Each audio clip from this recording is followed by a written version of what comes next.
नमस्कार दोस्तों, स्वागत है आपका आपके अपने YouTube चैनल पर। दोस्तों, आज के वीडियो में हम एक दिव्यांग राजा की कहानी आपके समक्ष प्रस्तुत करेंगे, तो चले वीडियो को शुरू करते हैं। यह कहानी एक दिव्यांग राजा की है जिसके राज्य में कोई भी परेशानी या समस्या नहीं थी।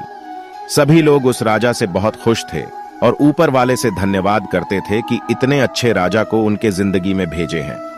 वह राजा दिव्यांग था, उसकी एक आंख नहीं थी और एक पैर नहीं था, लेकिन फिर भी राजा को इस बात का कोई मलाल नहीं था।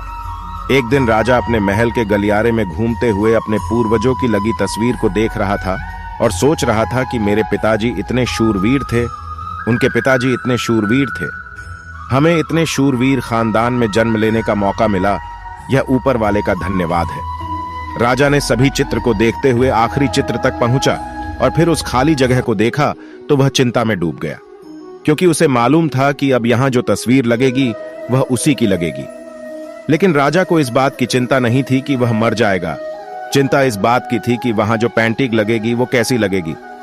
राजा का एक आंख और एक पैर ना होने की वजह से वह चिंता करने लगा और सोचने लगा कि इस गलियारे में इतने शानदार पेंटिंग लगी है, लेकिन मेरी एक आंख और एक पैर ना होने की वजह से मेरी ही तस्वीर सबसे खराब लगेगी और सबसे भद्दी दिखेगी। राजा ने सोचा कि मेरे मरने के बाद पता नहीं कैसी पेंटिंग बनेगी, और क्यों ना मैं अपने जीते जी ही एक शानदार पेंटिंग बनवाऊं, ताकि मुझे ये सुकून मिल जाए कि मेरी यहाँ अच्छी पेंटिंग लगेगी। अब उस राज्य में ऐलान करवा दिया गया और सभी पेंटर को बुलाया गया और कहा गया कि जो भी पेंटर राजा का शानदार पेंटिंग बनाएगा उसे शानदार इनाम मिलेगा। अब सभी पेंटर राज्य में आए और उन चित्रकार को पता था कि अगर शानदार पेंटिंग बनेगा तो शानदार इनाम तो मिलेगा, लेकिन जिस राजा का एक आंख नहीं है, एक पैर नहीं है, उसका शानदार पेंटिंग कैसे बनेगा। चित्रकार सोच रहे थे कि इनाम का तो पता नहीं, लेकिन अगर शानदार पेंटिंग नहीं बानी और राजा गुस्सा हो गया तो सजा मिलेगी, इसीलिए चित्रकारी के महारथी भी आगे नहीं आए। तभी उसमें से एक एलईडी डिश का बोला, राजा साहब, मैं आपकी पेंटिंग बनाना चाहता हूं, मुझे 24 घंटे का वक्त दीजिए। अब वहां उपस्थित सभी पेंटर हैरान हो गए कि ये एलईडी का क्या पेंटिंग बनाएगा, और अगर राजा को पेंटिंग पसंद नहीं आई तो इसे सजा जरूर मिलेगी। राजा बोला, ठीक है, आप बना करके आइए।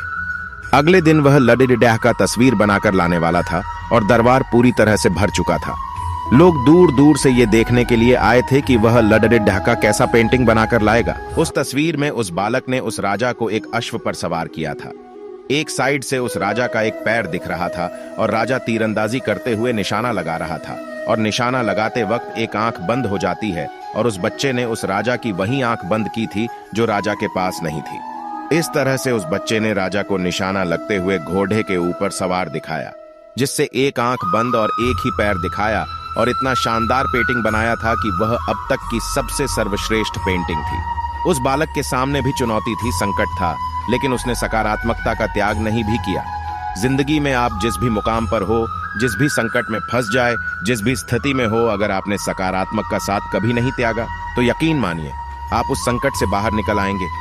जिंदगी में उम्मीद का त्याग कभी मत करना, क्योंकि जिसने उम्मीद को खो दिया तो फिर जिंदगी उसकी सफलता छीन लेती है।